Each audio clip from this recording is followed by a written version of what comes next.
বিন্দু এবং প্রশাসনের দায়িত্বপ্রাপ্ত সকল শিক্ষক এবং মহোদয়বৃন্দ সবাইকে মাস্টার লক্ষ্য পরিষদের পক্ষ থেকে সালাম। সেই বিশ্ববিদ্যালয়ে অবস্থান করে আসতেছি, এটা হচ্ছে আমাদের প্রাণের দাবি, আমাদের জীবন মরণের দাবি।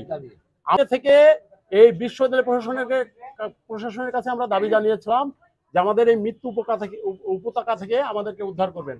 তারা কথাও দিয়েছিল, মাঝে কিছু সময় বিলম্ব, কিছু 20 থেকে মোটামুটি আপনারা জানেন যে আমরা এখানে 4 থেকে 5 জন প্রতিনিধি আমরা গিয়েছিলাম। আপনাদের যে দাবি আমাদেরও কিন্তু একই দাবি, কারণ আপনাদের বুকের যন্ত্রণা যেটা আমাদের বুকের যন্ত্রণাও কিন্তু এটাই।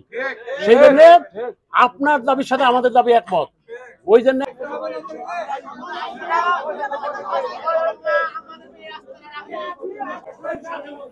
লাগবে না, চলো।